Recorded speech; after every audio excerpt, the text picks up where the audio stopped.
안녕하세요. 김성길 목사와 함께하는 예수님의 성품 이야기입니다. 제3단원 예수님의 성품 이야기. 이 시간에는 34번째 시간이 되겠습니다. 예수님의 성품으로는 27번째입니다. 자, 이 교재로는 제9장 예수님의 성품 배우기 6번째, 그래서 예수님 성품 26번째로부터 30번째까지의 내용을 정리를 했습니다. 예수님의 성품을 우리가 총 쉬운 2가지를 정리를 하고 있습니다. 자, 그 중에 26번째 평등 가치 높여주기, 지난 시간까지의 우리가 살펴본 내용입니다.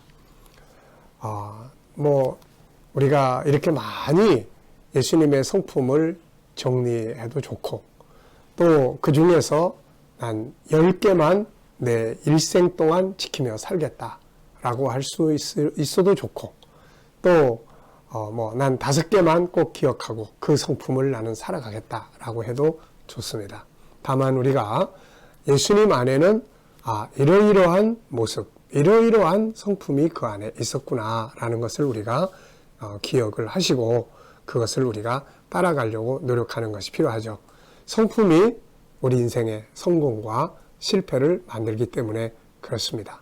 그래서 이 성품 하면 창세기 1장 27절에 본래 하나님이 우리에게 주어진 하나님을 닮은 성품, 그 다음 창세기 3장 죄가 들어오면서 망가진 죄성의 성품, 둘 중에 어느 것이 나타나는가에 따라서 우리 삶은 불행하기도 하고 행복하기도 하고 그런 것이죠. 환경이 어떠냐 보다는 그 환경을 실패로 만들 거냐 성공으로 끌고 만들어 갈 거냐, 바로 성품이 결정하는 거죠. 그래서 성품은 참 중요한 겁니다. 자, 이 시간은 27번째, 예수님의 27번째 성품으로 공과 사를 구별하는 능력 키우는 거예요. 공과 사를 구별하는 성격이에요. 자, 우리가 이것은 하나의 어떤 성품에 의한 결과물일 수도 있지만, 항상 성품을 다룰 때는 이게 성품일 수도 있고, 이게 성품일 수도 있고, 이거의 결과로 이게 나올 수도 있고, 그렇습니다. 그래서 그런 연관성을 다 가지고 있으니까요. 자, 이 시간에는 공과 사. 어떻습니까? 여러분들은 공과 사를 잘 구별을 하시나요? 아니면은 막 뒤죽박죽 섞여서 니께 내 거고 내께 네 거고 이런 상태 속에서 살아가는 모습이 더 많은가요? 하나님께서도 하나님의 것과 사람의 것을 구별하게 하셨어요. 이건 내 거야. 이건 내 거야. 주일, 안식일, 이 날은 내 날이야. 물질 10분의 1은 그건 내 거야. 그러니까 이게 구분하는 거죠. 구분. 그래서 우리가 100% 그렇게 할 수는 없지만 세상을 살아가면서 옳고 그른 것, 그리고 공과 사, 공적인 일과 사적인 일. 요즘에 우리 사회적으로 옛날하고 좀 달라가지고 그런 관공서에서 일하는 분들이 그 공적인 일에 사용돼야 될 거를 개인적으로 사적으로 사용을 하다가 문제되는 경우들 많잖아요. 그래서 우리도 바로 그런 부분을 주의 깊게 생각하면서 그런 성품을 좀 키우는 게 필요합니다. 이게. 자, 먼저 첫 번째, 공과 사를 구분하는 능력. 이것을 우리는 공의다, 정의다, 이렇게도 표현을 합니다. 자, 이사야서 45장 21절을 보면은 하나님을 성경은 공의의 하나님이라고 말씀하고 있죠. 공의라는 것은 옳고 그른 것을 분명하게 딱 구분하는 그런 내용입니다. 너희는 알리며 진술하고 또 함께 의논하여 보라. 이 일을 예부터 듣게 한 자가 누구냐? 이전부터 그것을 알게 한 자가 누구냐? 나 여호와가 아니냐? 나 외에 다른 신이 없나니? 나는 공의를 행하며 구원을 베푸는 하나님이라. 나 외에 다른 이가 없느니라. 공의를 행한다. 공의란 공평한 도리를 말합니다. 공의는 공과 사를 구분해서 행동하는 것이며, 감정과 상황을 따르지 않고 공평한 도리를 따라가는 것을 말합니다. 사람들이 공의를 실현하지 못하는 것은 개인적인 이익 때문에도 그렇고, 때로는 정에 이끌리거나 신앙인들은 은혜라는 이름 때문에 실천하지 못할 때가 있습니다. 그러다 보니 결국 한 공동체가 함께 망하는 경우도 있죠. 성경은 이런 부분에 대해서 단호하게 말씀을 합니다.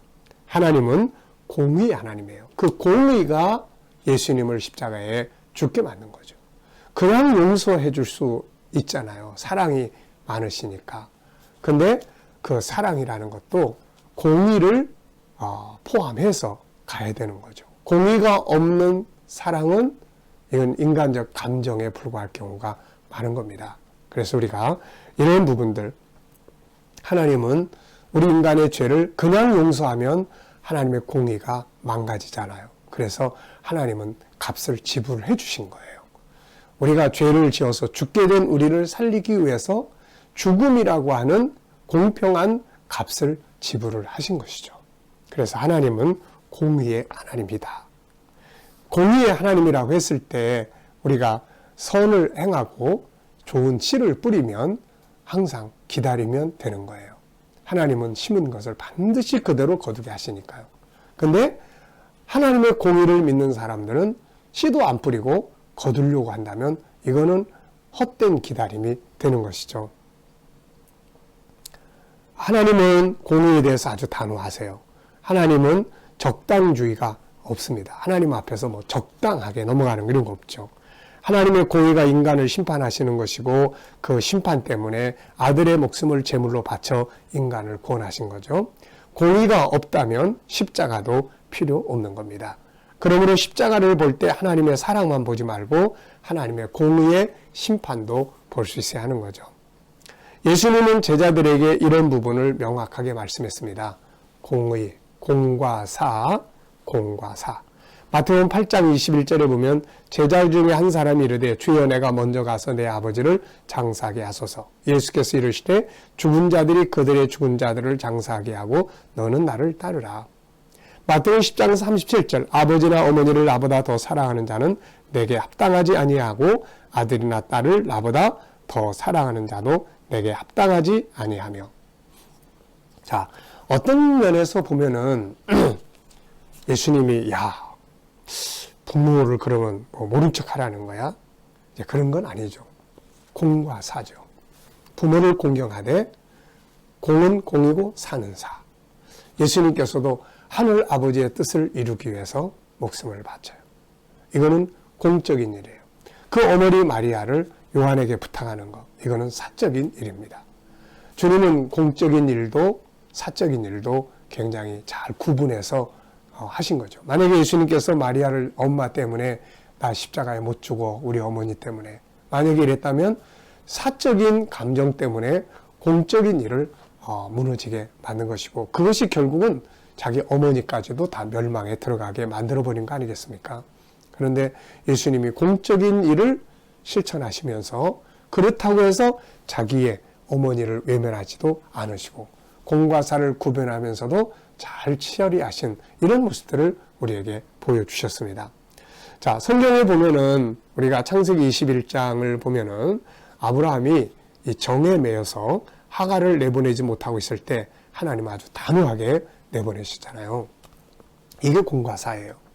분명히 메시아의 역사, 인류 구원의 역사는 아브라함을 통해서 진행이 되는 겁니다.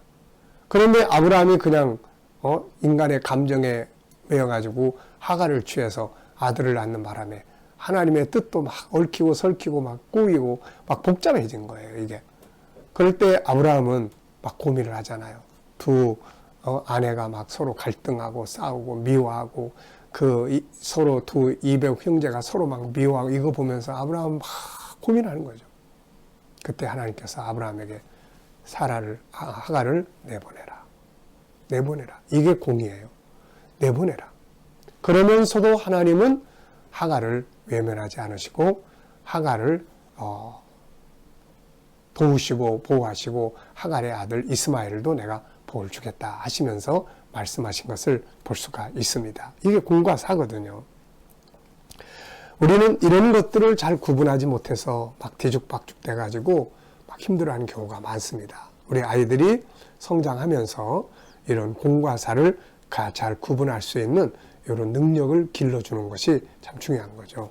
이거는 안 되는 거고 이거는 너의 것이니까 네가 할 수 있는 거고 이런 건 다 섞이지 않도록 하나님 앞에서 공과 사, 하나님의 일과 내 일, 하나님의 것과 내 것, 내가 일하는 일터에서 내 것과 또 회사의 일, 업무적인 것과 내 일 잘 구분하고 내가 사용해야 될 것과 사용해서는 안 될 금전적인 부분도 마찬가지예요. 이게 막 뒤죽박죽 섞여 있으면 나중에 혼란을 가져오게 되고 그것이 올무가 되는 경우들이 굉장히 많습니다. 자, 공과 사를 잘 구분하고 공의적인 판단은 정확하게 이루어져야 하며 다만 개인의 인격을 막 모독하거나 이래서는 안 되는 것이죠. 자, 공의 실현, 공과 사를 구분하는 성품. 이것을 잘 키우기 위해서는 여기 몇 가지 정리했습니다. 우선은 이게 참 중요하다 하는 것을 우리가 기억을 하는 것이 필요해요. 성품 훈련은 항상 훈련이기 때문에 필요성을 인식하는 것, 중요성을 기억하는 게 참 중요해요. 자, 충분한 기도. 네, 그 다음에는 공감대 형성, 그리고 더 큰 목표를 바라보는 거예요. 결단력이 필요합니다. 이뤄야 얻는다는 말씀을 기억해야 돼요. 이게 공과 사를 잘 구분하기 위해서는 때로는 손해봐야 될 것도 있고 잃어버려야 될 것도 있습니다. 우리가 창세기 31장을 읽다 보면 야곱이 삼촌집에서 일을 할 때 삼촌의 그 양을 치면서 삼촌 것이 도적을 맞거나 짐승이 물어가면 자기 것을 채워넣는 거죠. 이게 공과 사를 구분하는 거예요. 자기가 맡은 일에서 손해본 거를 개인적인 걸로 채움으로써 그것을 손해보지 않게 만들어주는 것이죠.